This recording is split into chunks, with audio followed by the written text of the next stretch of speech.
to sit behind one studio desk. And it's not easy, I'll tell you. It's not easy? It's not easy, it's very difficult. But thanks very much indeed. Okay, then, Katie. You made my day. Bye-bye now. Bye-bye. Hello, Stuart? Is that Stuart I just spoke to? No, I think it's Glenn. Sorry. Hello, Glenn. Hello, Kate. How's it going? It's going all right, thank you. Very good. I'd just like to reply to the gentleman that rang up talking about Sri Lanka a few minutes earlier. Sri Lanka? Yeah. I don't remember anybody talking about Sri Lanka, I'm sorry. About Sri Lanka, didn't they, saying that people in Toxin from Britain just watched that? I think he was referring to South Korea. Oh, South Korea. That's I'm right. Sorry, yes, thank you. Yeah, sorry about that. Well, I can't really be... I'm a bit too tired to start talking. I'd just like to tell that gentleman to wake up and get a grip of his head, if that's okay, Kate. Oh, that's fine with me. Okay. Thanks for that. Wake up and get a grip of his head. You don't know what that means.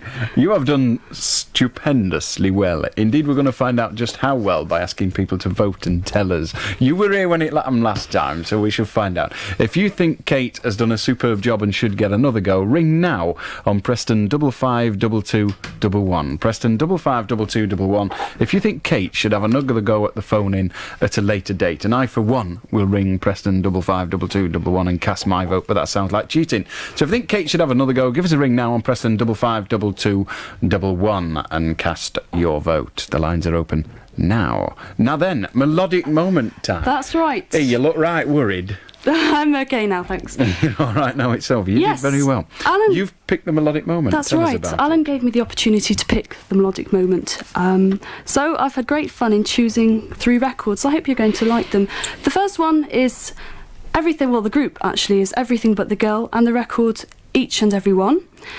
The second record is going to be... The Beatles. The Beatles, that's right. And she's only saying that. She doesn't know what they are. They're just, it's the order she doesn't know. And All You Need Is Love, which was #1 when I was born. Good Lord. That's right. And the last record is Suzanne Vega and Cracking. 3 superb records, and I'd like to dedicate the melodic moment tonight to my friends in Garstang 5. That's Lucy, Jackie, Louise, Kate...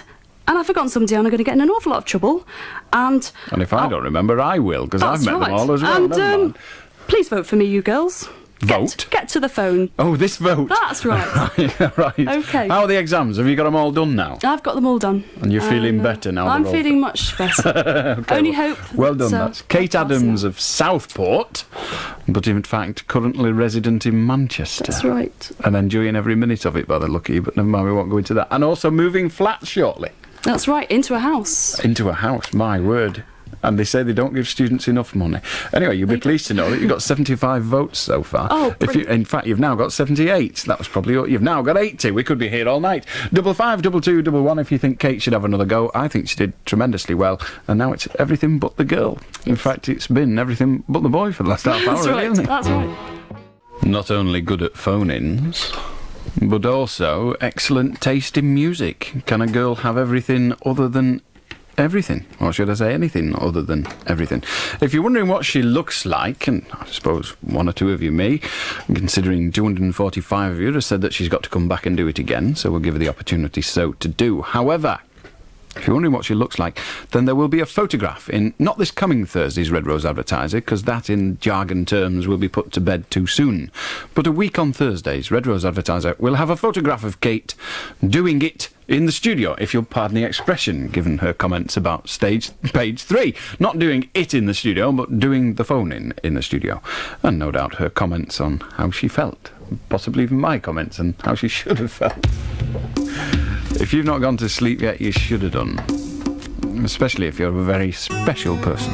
This is just for you. I think it's lovely. My favourite record from Cyndi Lauper. It's 1:15. We'll be taking calls again fairly soon. Ring him if you dare. Allan Beswick, the late night show. And of course, the telephone number is Preston 561,000. We're into final chunk, but not yet the final hour. And we're talking to David. How do?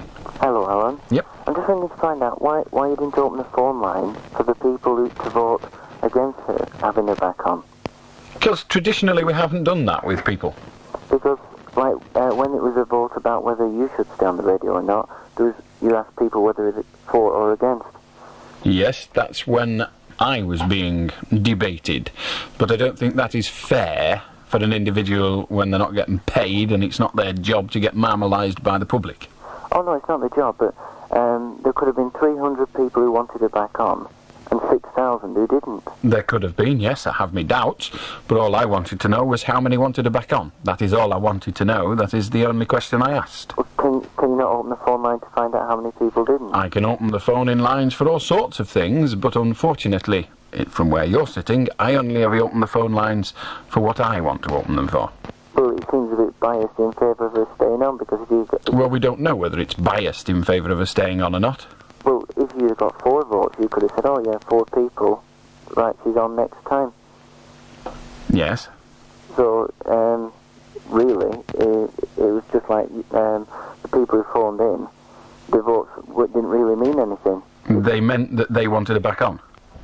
Yes, but... well, that's all that matters to me. They didn't make any decisions. If you're assessing whether it is a valuable poll as to the public at large's opinion of how Kate did, yeah, you're right, it doesn't stand. That's not what I wanted.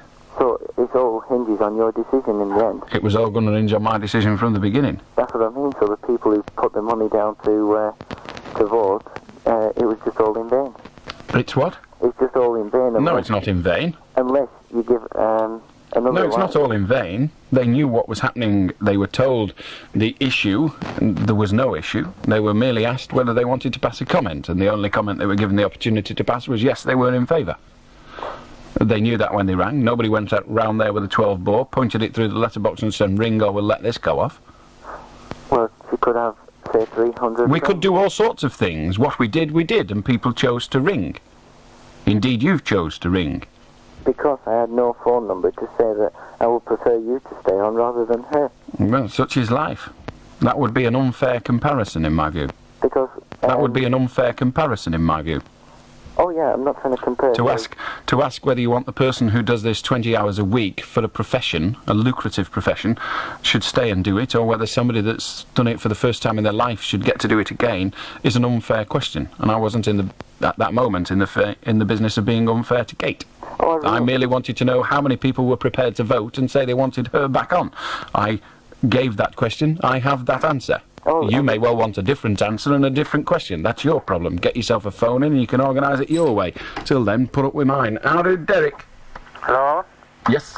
Can I have a bit of advice off you, please? Possibly. We'll still have to wait and see. Well, it was when I was 9 years old, yeah? I had an operation for being cross-eyed in one eye. But now I'm 27 Excuse now. me, Derek. Pardon? Excuse me. You can't be cross-eyed in one eye. You can't, can you? Try to cross one of your fingers. Go on. Have you done it? Yeah. You can't be cross-eyed in one eye. Yeah. Go on. Yeah, and now I'm 27, yeah? You know, when I had the operation, like I was blind in one eye after it. Could you still claim compensation now? No. I'm not sure. I think for medical compensation, I think you've only got 6 years in which to make your claim. I may be wrong. Check it with the Citizens Advice Bureau or with a lawyer, but I think you'll find I'm right. How do... Tony? Hello, Alan. Yes. Are you aware that the way the British telephone system works is such that the maker of the call has to terminate it? And therefore, how many phone lines have you got? Let me tell you, Tony, that the assumption you are making is invalidated because we have a device that you don't have on your phone and most exchanges don't have on theirs. This problem has been thought out. I can press one button and all these lines will be disconnected, even... When you think about cars, it pays to think of John Wilding. Whether you're planning to buy a new Ford, Lada or Citroen, John Wilding now has all the latest models of all 3 of these makes in stock and waiting for you to test drive. Alternatively, if you're looking at fully guaranteed used, you won't find a better choice than at John Wilding's 2 fabulous showrooms on the A6 at Garstang for Ford and at Westgate Morecambe for Lada and Citroen. When you think about cars, it pays to think of John Wilding. John Wilding! Do you own a video library? Are your tools tingling rather than ringing like a crazed grandfather clock? Then contact Priory Video Wholesale now. They're bigger, they've more choice, which means they pass their savings on to you. Lease, hire or buy all the leading video titles and get some money in your till. Ring Priory Video Wholesale now. On Wigan, that's 0942 495 033. Wigan 495 033. Priory Video, the leader in home video. Access welcome. It's flash, it's cool, it's wild, it's free. It's a hit, it's a Coke is it. It's heading downtown, it's Saturday night. It's hanging around, it's doing it right. It's just how you feel when you know it's for real. It's a kick, it's a kick, it's a hit, it's a hit, it's a Coke, yeah, Coca-Cola is it. A long Blackpool prom. Don't wear out your shoes. Take the beachcomber service on the Baby Blues. From Ginn Square to Pontins, buy a ticket to ride. 8 buses an hour, morning to night. Take the Baby Blues along Blackpool Prom for 30 pence, or buy a weekly ticket for £3. Baby Blues stop at all the recognised bus stops from June 29th. You just can't beat the Baby Blues. It's only a minute to go. What do you reckon, Rod? Should we talk to any more of them? Or should we wait till... No, I agree with you. Wait till after the news. Because it's a bit unfair. I could now talk to whoever it is on the line. I think it's Emma. Oh, it's Tim. Well, it sounds like Emma. But, of course, if I did that, all that would do would mean that Tim would say, "How do, Alan? I want to talk about... the news, you see. Wouldn't be fair. And you know me, I don't like to not be fair."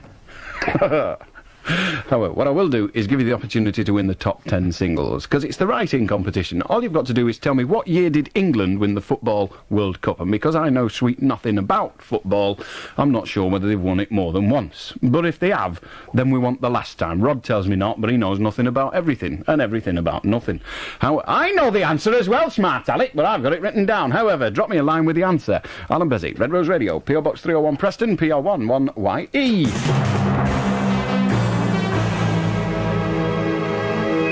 1 o'clock news, this is Therese Birch.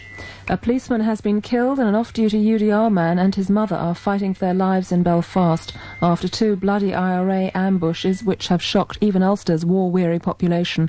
Colin Duncan reports. The gun attacks were mounted within hours of each other in North Belfast. First, a police sergeant was killed by an IRA man who pulled a rifle from a pram as his victim was about to drive into Antrim Road Barracks. Eyewitnesses say he used innocent children in a playground as a screen in case the RUC returned fire. Then a UDR soldier and his mother were critically injured as their car was raked with gunfire outside a Catholic church. Both are very seriously ill but stable. Colin Duncan, IRN, Belfast. The policeman murdered by the IRA in Belfast last night has been named as Sergeant Robert Guthrie, a 41-year-old married man with a teenage son and daughter. Health Secretary John Moore is calling for an urgent report into claims by hundreds of parents on Teesside that they are being unjustly suspected of sexually abusing their children. The number of cases of children taken into care in the area has soared this year, many after examination by Dr. Marietta Higgs, a consultant paediatrician at Middlesbrough Hospital and an expert in child abuse. But another expert on child sexual abuse, Leeds-based Dr. Jane Wynne, says clinical examination alone is not a safe way of diagnosing abuse. She says sexual abuse is so serious a charge that other evidence is needed.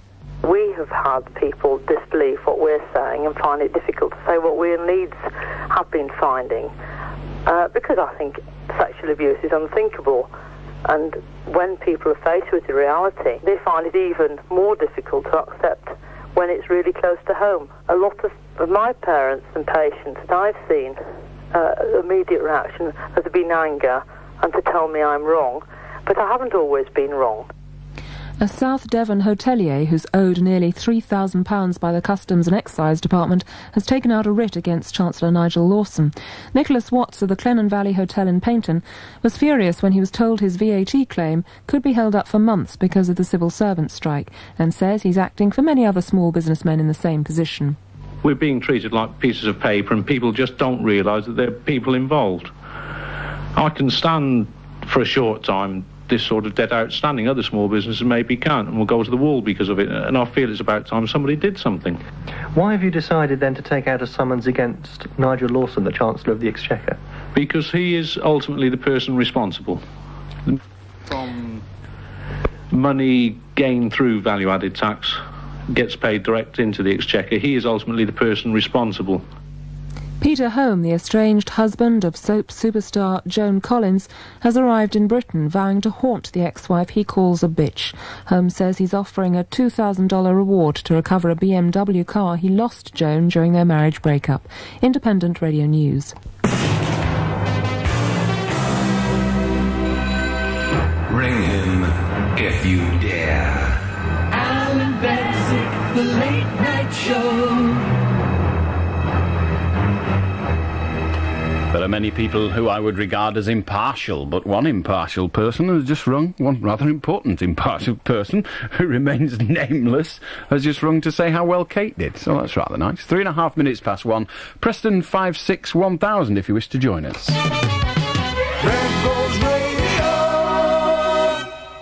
How do, Emma? Good morning, Alan. Good morning. Sorry to keep you waiting so long, but I didn't want to put you on and then drag you off again by the ears. That's all right. Okay. I'd like to talk about sex on television. Go on, then. Well, personally, I find... you keep falling off. It's it not hurts me back. Yeah. Oh, dear, you have waited a long time for that very old joke. Do you think I should get a bigger telly?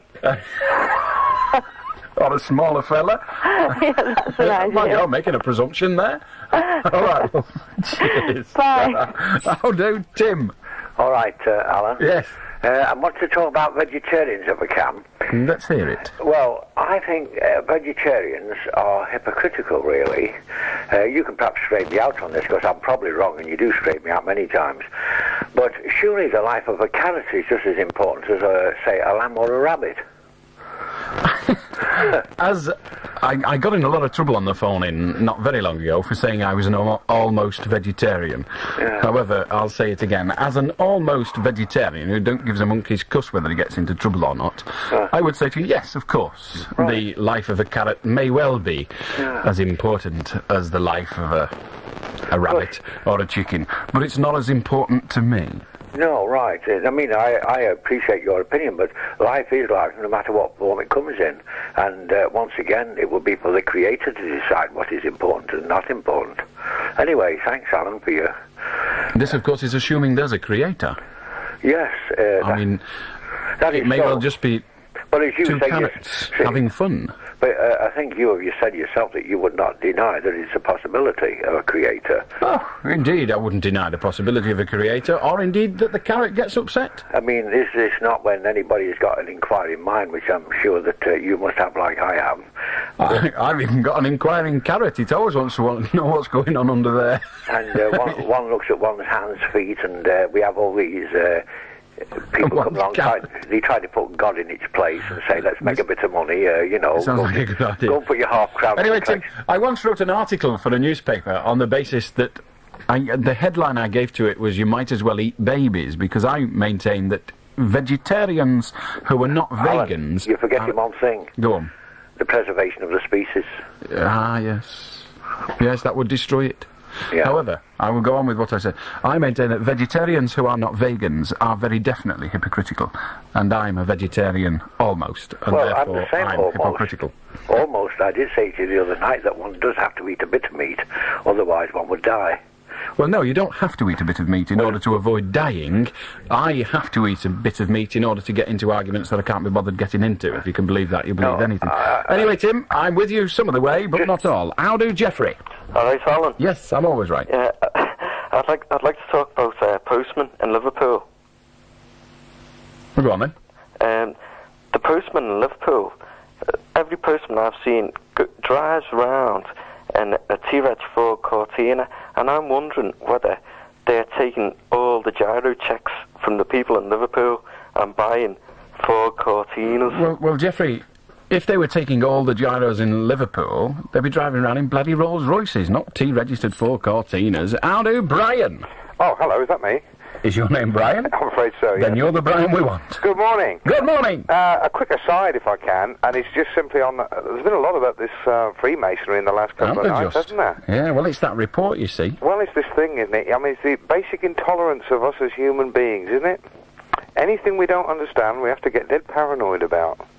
I don't know, I agree Well, with we you. don't have to, but we just like to. I know, I agree with It's you. not quite the same thing as having to. Well, I like the idea of one-leg paddling, I think you called it last night. I quite enjoy that. No, go on. For my sins, I'm someone who, like you, works in the media, only a slightly other one. And since I enjoy the anonymity of a phone call on a radio show like this, I'm worried about the programmers that run the business, radio and television. How much thought do you really think they give to the audience and what an audience wants to see or hear on television and radio?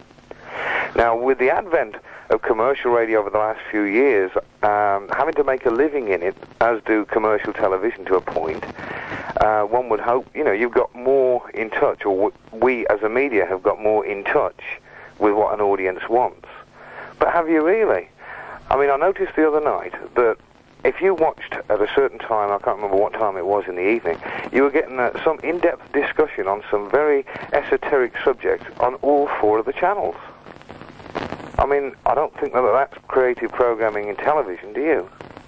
There are a number of problems, and you should be aware of them. If you're not, you say you're on the other side, but you're also aware, I'm sure, that the IBA put certain constraints on we, the commercial broadcasting organisations, be we television or radio, and those constraints are that we have to do community orientated programmes. We too have to follow, not as strictly as the BBC, but we too have to follow the criteria laid down by Lord Reith, or Reith as he was at the time, and that is to educate, to inform, to entertain, etc. So it was only coincidence, and in my view a result of lack of communication between the 2 sides of the network, that you got all that chat simultaneously. Nothing we can do about that. In terms of audience response, we in commercial radio know exactly what the audience wants, and we do our utmost to provide it. Unfortunately, if you provide the audience with what they want, you simultaneously provide, hopefully, a smaller section of the audience with what they don't want. In other words, if the newspaper programming. If the newspaper industry comprised just of the Guardian, the Independent, the Financial Times and the Telegraph, I for one wouldn't complain.